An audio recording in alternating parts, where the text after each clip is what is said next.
Friends টিউটরের পক্ষ থেকে সবাইকে শুভেচ্ছা। আমি আছি শ্যাম শিকদার।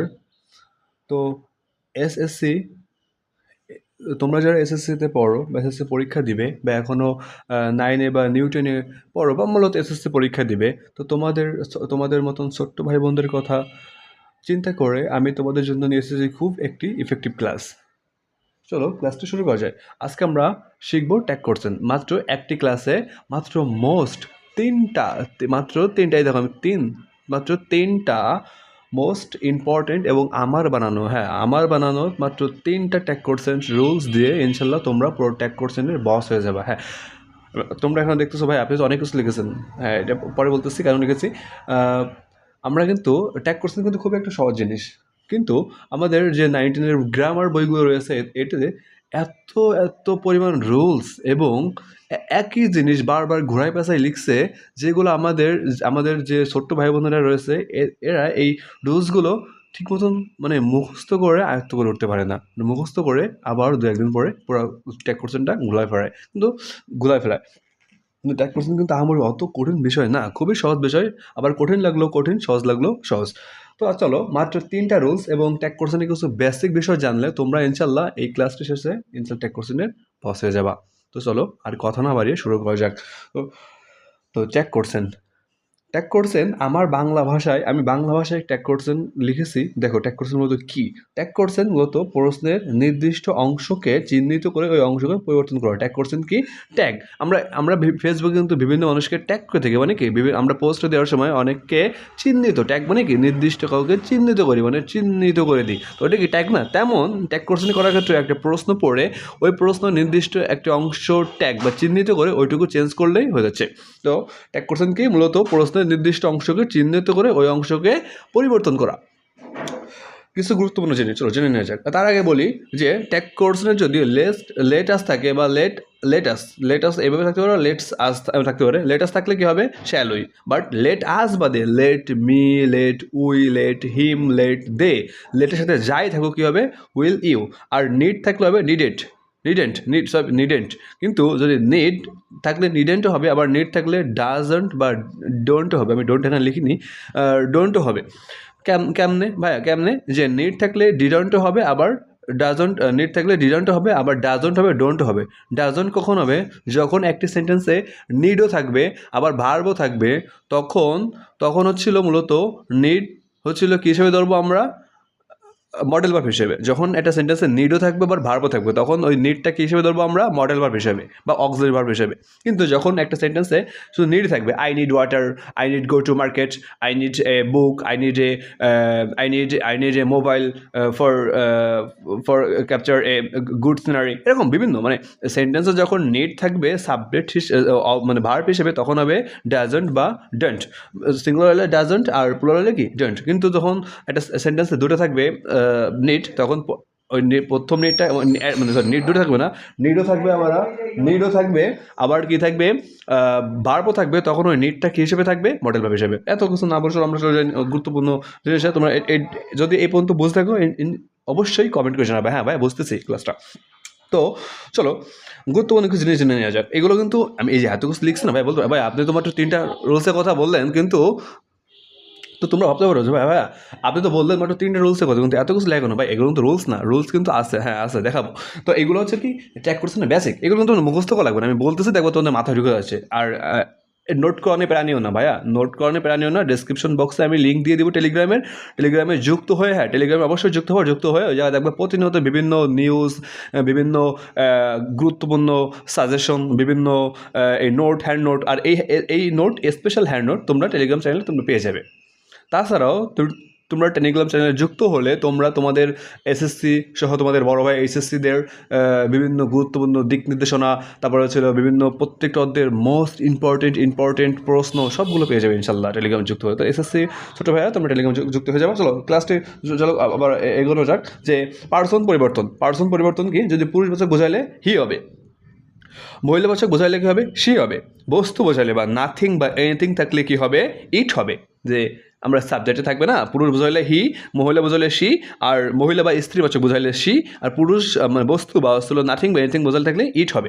এবার চলো ট্যাগ কোশ্চেনের উত্তর সর্বদা কী হবে? ছোটো হাতের। অনেকে কিন্তু ভুল করো, ভাইয়া আমি তো প্রশ্নে সব পরীক্ষায় সব কিছু লিখে আসছি কিন্তু আমার মার্ক দিল না কেন?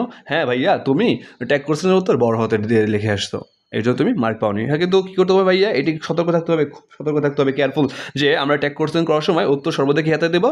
ছোটো হাতের। এবং শেষে কী দিতে হবে? হ্যাঁ অবশ্যই শেষে প্রশ্নবোধক বা ইন্টারজেকশন চিহ্ন আমরা দিয়ে আসবো। কিন্তু বিশেষ দ্রষ্টব্য কি লিখছি?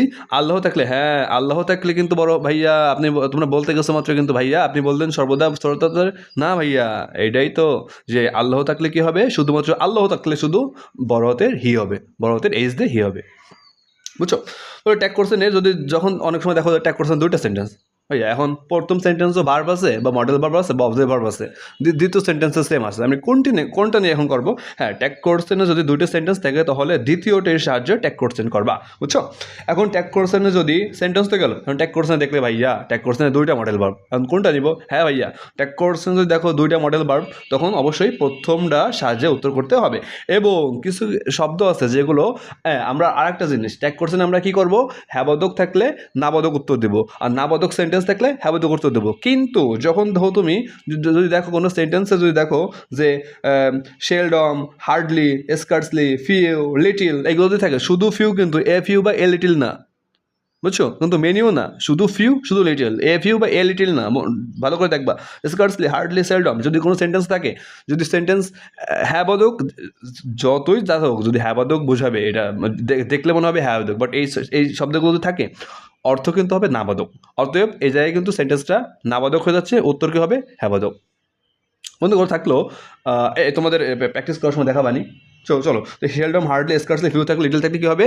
উত্তর কী হবে? এই যে উত্তর কি কোনো ট্যাগ কোশ্চেনে থাকলে ওই উত্তর সর্বদা কী হবে? হ্যাবাদক হবে, না নাবাদক কিন্তু হবে না। আর এবার চলো এই যে মোস্ট ইম্পর্টেন্ট, এত সময় কী বললাম? বেসিক, এটা কিন্তু বুঝতে হবে ভাইয়া, বুঝলে কমেন্টে লিখে জানাবা। এবার চলো আমরা মোস্ট ইম্পর্টেন্ট 3টা রুলস দেখে নিই। এই 3টা রুলস দিয়ে ভাইয়া যত ট্যাগ কোশ্চেন সব করতে পারবো, সব। এটা আমার তোমাদের এই শ্যাম ভাইয়ের স্পেশাল মানে 3টা রুলস। এই 3টা রুলস পারলে তোমরা ট্যাগ কোশ্চেনে সব কিছু পারবে ইনশাল্লাহ। তো কী রুলস? যে ট্যাগ কোশ্চেনে যদি মডেল ভার্ব বা অক্সিলারি ভার্ব থাকলে ভাইয়া চোখ বুঝে শুধু দেখবা যে সেন্টেন্সটা কি হ্যাবোধক নাকি নাবোধক। নাবোধক হলে হ্যাবোধক উত্তর, হ্যাবোধক হলে নাবোধক উত্তর। ট্যাগ কোশ্চেনে যদি মডেল ভার্ব দেখো, এই একটু সতর্ক হয়ে দেখে সেন্টেন্সটা ভালো করে পড়ে মডেল ভার্ব চেঞ্জ করে উত্তর দিয়ে লিখে দিবা, বুঝছো? এবার চলো 2 নম্বর রুলসে কি? ট্যাগ কোশ্চেনে যদি কোনো মডেল ভার্ব বা অবজেক্ট ভার্ব না থাকে, মনে করো কোনো একটা ট্যাগ কোশ্চেন করতেছো, সেন্টেন্সে কোনো মডেল ভার্ব বা অবজেক্ট ভার্ব না নেই, ভাইয়া এখন আমি কী করবো? ভাইয়া ভয়ের পাওয়ার কিছু নেই ভাইয়া, যদি কোনো মডেল ভার্ব বা অবজেক্ট ভার্ব না থাকে তখন তুমি কি করবা? দেখবা সেন্টেন্সটা কি প্রেজেন্ট নাকি পাস্ট, দেখবা প্রেজেন্ট টেন্স কিনা। তবে যদি প্রেজেন্ট টেন্স হয়, বোঝায় কি লিখছি 2 নম্বর রুলসে? ট্যাগ কোশ্চেনে যদি কোনো মডেল ভার্ব না থাকে তবে প্রেজেন্ট টেন্স বোঝায়, তাহলে কি হবে? ডাজন্ট বা ডোন্ট হবে। কি হবে? ডাজন্ট বা ডোন্ট। ভাইয়া বলতে পারো ভাইয়া থাকলো, মনে করেন থাকলো আই গোজ টু স্কুল, এখন এটা কোনো মডেল ভার্ব নাই কিন্তু ভার্ব আছে গোজ, কিন্তু ভাইয়া আমি ডোন্ট নেবো, এটাকে ডাজন্ট নেবো। হ্যাঁ ভাইয়া দেখতে হবে পার্সন কি সিঙ্গুলার নাকি প্লুরাল, কি আছে এই জায়গায়? আই গোজ টু স্কুল, কয়জন? এক, আমি, তখন কী হবে? ডাজন্ট, মানে সিঙ্গুলার হলে ডাজন্ট, প্লুরাল। বাট যদি বলতো মানে অনেকজন একসাথে স্কুল যাচ্ছে, যদি অনেক মানুষ বোঝায়, তখন কী হইতো? প্লুরাল হলে কী বলতো? ডোন্ট হইতো। গেল 2 নম্বর রুলস। বা আসো 3 নম্বর রুলসে আসো ভাইয়া। 3 নম্বর রুলস, ট্যাগ কোশ্চেন যদি সেম একইভাবে যদি কোনো মডেল ভার্ব বা অবজেক্ট ভার্ব না থাকে তখন কী করবো ভাইয়া?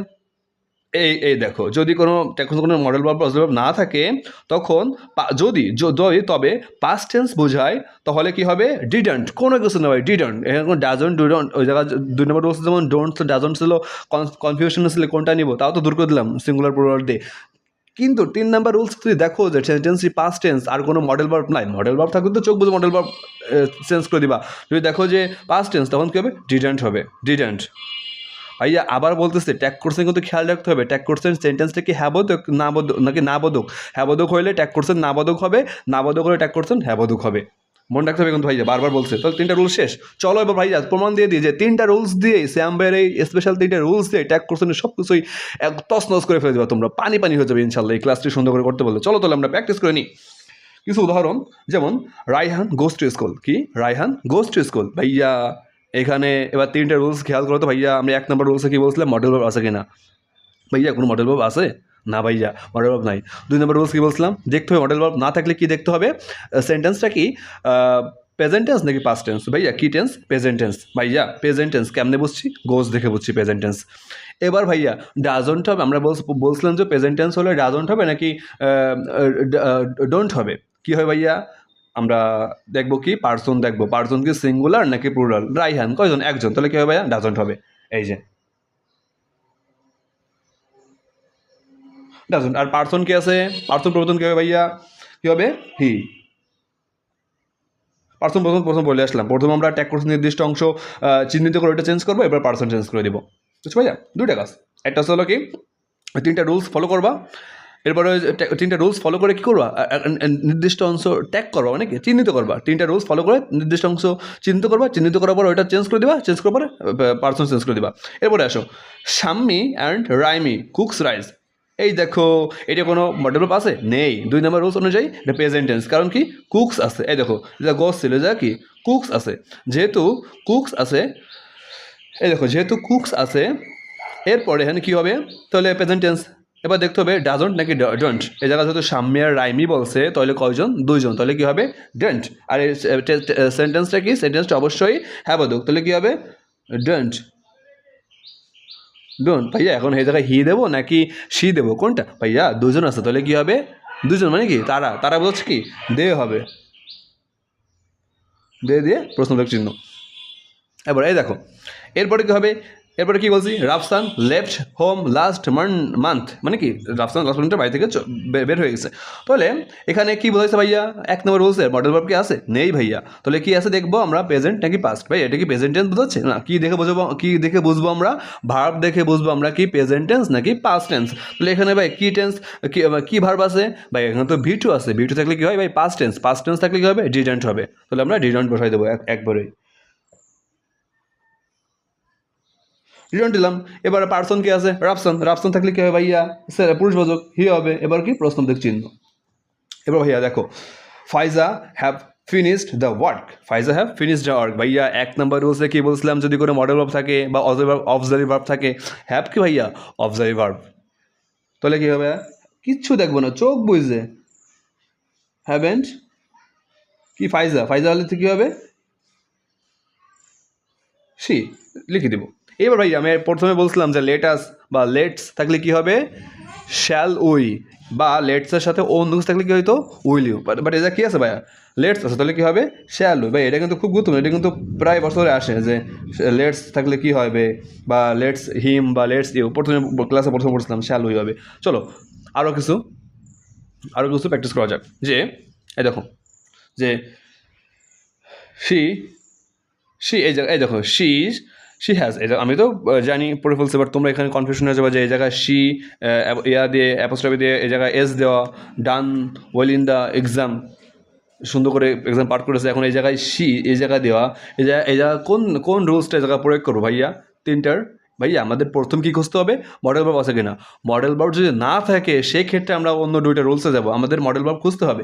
এই জায়গায় কি আছে, আমরা দেখতেছি এই জায়গায় এস আছে, এস কোনগুলোর শেষে থাকে ভাইয়া, আমি এই জায়গায় একটু দেখে ইজ, ওয়াজ, হ্যাজ, প্রত্যেকটা শেষে কিন্তু ভাইয়া এস আছে। এখন এই জায়গা কোনটা আসলে, এই দেখো ডান, আমরা ভি দেখে মানে ভার্ব দেখে বুঝবো, V1 হলে ভাইয়া এইটা হয়, V2 থাকলে ভাইয়া এইটা হয়, V3 থাকলে ভাইয়া এইটা হয়, বুঝলো। আর V2 থাকলে কী বলতো ভাইয়া, V2 বুঝলে অবশ্যই মানে কন্টিনিউয়াস বোঝাইতো, বাট এই জায়গা আমাদের কী বুঝেছে ভাইয়া, ডান, মানে কি V3 বোঝাচ্ছে, ডু ডিড ডান। অবশ্যই যেহেতু V3 বোঝাচ্ছে, তাহলে কী হবে ভাইয়া, তাহলে আমাদের হ্যাজ হবে, এই যে হ্যাজ হবে, আমরা হ্যাজ ধরে করবো, তাহলে he has done well in exam, তাহলে কী হবে ভাইয়া হ্যাজ। তাহলে হ্যাজ যেহেতু আমরা হ্যাজ হলে কি ভাইয়া, তাহলে আমাদের মডেল পেয়ে গেছি, আমরা আর কিছু দেখবো না, দেখবো না, হ্যাজেন্ট হি। বুঝতে ভাইয়া। এবার দেখো, everybody wants to be happy, এই জায়গায় ভাইয়া কোনো মডেল ভার্ব আছে, নেই। তাহলে তো আমরা যা বলতেছিলাম যে আমরা হ্যাজ ধরে করবো, হ্যাজেন্ট হি নিছি। এবারে এই 7 নম্বরে, তো 7 নম্বরে কি আমরা ভাইয়া everybody wants to be happy, আর এই জায়গায় কোনো মডেল ভার্ব আছে, নেই। 2 নম্বর রুলসে যাবে এবার, প্রেজেন্ট নাকি পাস্ট, কি টেন্স ভাইয়া, প্রেজেন্ট টেন্স। দেখছো ভাইয়া, দেখছো আমি 3টা রুলস বলছিলাম না, 3টা রুলস দিয়ে সবগুলো কমপ্লিট হচ্ছে, সবগুলো ইনশাল্লাহ। চলো তাহলে ওয়ান্স মানে কি প্রেজেন্ট টেন্সে কী হবে, ডাজন্ট বা কি ডন্ট। এবার ডাজন্ট কোন সময় হয়, ডোন্ট কোন সময় হয়, এভরিবডি আছে, এভরিবডি থাকলে কি হয়, কি বলছিলাম বস্তু বোঝাইলে বা এভরিবডি মানে কি, এভরিবডি মানে অনেক মানুষ, তাহলে কি হবে, দে হবে নাকি ইট হবে, ভাই অবশ্যই দে হবে, এটা তো সবাই জানে। নাথিং এনিথিং থিং যুক্ত থাকলে ইট হবে বা বস্তু বোঝালে ইট হবে, বাট এভরিবডি মানে কি মানুষ বলছে, এভরিবডি মানে অনেক মানুষ অনেকজন, তাহলে কি দে। ওয়ান্স, তো দের সাথে কী হবে ভাইয়া, দের সাথে কী হবে ভাইয়া, দের সাথে অবশ্যই ভাইয়া ডোন্ট হবে, কারণ দে মানে প্লুরাল, দের সাথে কি ডাজন্ট হবে না ভাইয়া, ডোন্ট হবে, তাই ডোন্ট দে। এবার দেখো nothing can help, nothing nothing থেকে কী হবে ইট হবে, আর ক্যান, এখন ভাইয়া দেখতে হবে সেন্টেন্স কি না বাদক, অ্যান্সার কী হবে হ্যাঁ বাদক, তাহলে ক্যান আছে, ক্যান অবশ্যই বসাই দেবো যেহেতু, আর নাথিং কী হবে ইট হবে। এবার দেখো ওই হার্ডলি স্পিক দ্য ট্রুথ, এই যে ভাইয়া হার্ডলি আছে, কি বলছিলাম, এই দেখো হার্ডলি, হার্ডলি থাকলে ভাইয়া কি হয়, হার্ডলি থাকলে ভাইয়া কি হয়, হার্ডলি থাকলে অবশ্যই কী হবে না ভাইয়া, হার্ডলি থাকলে অবশ্যই ভাইয়া এটা অ্যান্সার কী হবে হ্যাঁ বাদো, তাহলে কী হবে স্পিক্স মানে কি প্রেজেন্ট টেন্স হচ্ছে, তাহলে কী হবে ডাজ হি, যেহেতু সিঙ্গুলার তো ডাজ হবে। এ দেখো প্লিজ লেন্ট মি, এটা কি একটা ইম্পারেটিভ সেন্টেন্স, ইম্পারেটিভ সেন্টেন্সে কী বলছিলাম উইল ইউ, এটা জেনে নাও, কোনো রুলস এটা লিখিনি, এটা লেখার দরকার পড়ে না ভাইয়া। Please lent me your pen, তো তুমি অনুরোধ করতেছো তোমার তোমার তোমার তোমার বন্ধুরা তুমি অনুরোধ করতেছো, তুমি কি তোমার পেনটা আমাকে কিছুক্ষণের জন্য ধার দিবে, মানে তুমি ধার দিবে আমাকে বা আমাকে দিবে এরকম, তাহলে কী হবে লেন্ট মি ইউর পেন, কিচ্ছু না দেখে প্লিজ এরকম থাকলে ইম্পারেটিভ সেন্টেন্স হলে থাকলে কী হবে উইল ইউ, উইল ইউ। তো ছোট্ট বন্ধুরা এই পর্যন্ত ছিল আজকের আমাদের ক্লাস, তো ইনশাল্লাহ পুরো ক্লাস শেষ করবে, ইনশাল্লাহ পুরো ক্লাস শেষ করতে পারলে তোমাদের ট্যাগ কোর্সনের একবারে পানি পানি হয়ে যাবে, H2O পানি ট্যাগ কোর্সনের বস হয়ে যাবে। তো আল্লাহ হাফেজ, ভালো থেকো।